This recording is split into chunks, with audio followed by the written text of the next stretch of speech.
Hello guys, welcome back to my channel Rupali dot Ganesh. কেমন আছে সবাই? আশা করছি ভালো আছে। আমি খুব ভালো আছি। সবাইকে গুড মর্নিং। আর এই যে এটা কিন্তু গতকালকে রাত্রের সিন। আমি বাবার বাড়ি থেকে আসার পরে তারপরে দিয়ে এখানে খেলছিল আর কি, তখন একটু ভিডিও করেছিলাম ভিডিও। তারপর সকাল হয়েছে, তারপর রাতে আর ভিডিও করিনি। তো সকালে এই যে বাজার টাজার করে নিয়ে চলে আসছে।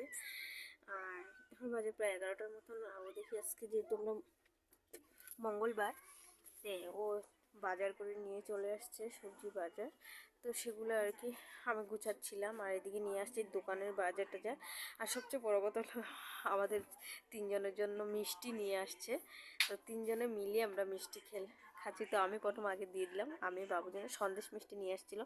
তো তার দুজন আমি খাচ্ছি, খেয়ে খেয়ে মুখ একদম পুরো বন্ধ করে নিয়েছি।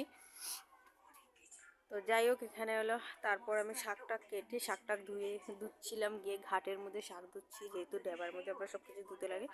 তো ধুয়ে নিয়েছি, তারপর চলে আসলাম রান্না করতে। আমি শাকটা কিন্তু বসিয়ে দিব, কড়াই পুরো গরম মোটামুটি হয়ে গিয়েছে।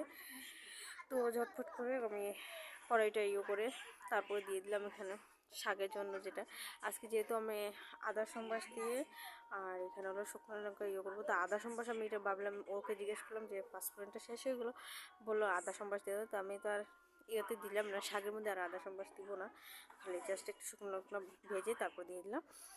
তো এখানে হলো ভাতুয়া শাক আর এখানে মোলার শাক রান্না করছিলাম আমি।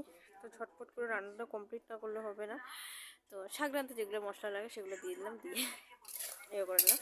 তারপর লাড়িয়ে এখানে তো আছে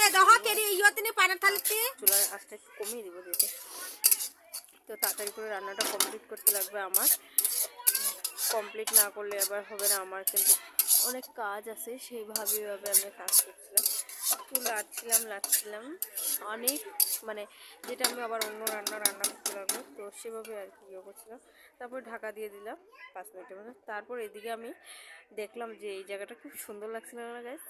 আসলে এখানে ধন্যবাদটা পুরা মানে কতটি নিয়ে আসছিল, তো সেটা আর কি এখানে রাখছিল।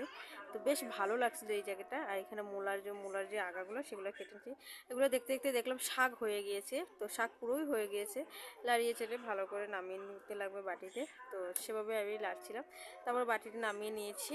তো প্রায় হয়ে গেছে। এই করেই বসিয়ে দিব, নিরামিষ সবজি বসাতে লাগবে, যেটা সিম আলু টমেটো দিয়ে তরকারি হবে। তো সেটা আর কি। তো এখানে আমি আদা সম্বাস দিয়ে দিয়েছি, আর সাথে দিয়ে দেবো একটু কাছে কি জানি শুকনো লঙ্কা একটা দিলে হবে। তো সেটাই আর কি, 1-2টা দিয়ে দিব। আর সেটা দিয়ে তারপরে ভাবলাম যে না, আমার এখানে সবজি অ্যাড করতে লাগবে। তো প্রায় আমার হয়ে যাচ্ছিলো, তারপরে সবজি যেটা এটা সব অ্যাড করে নিলাম।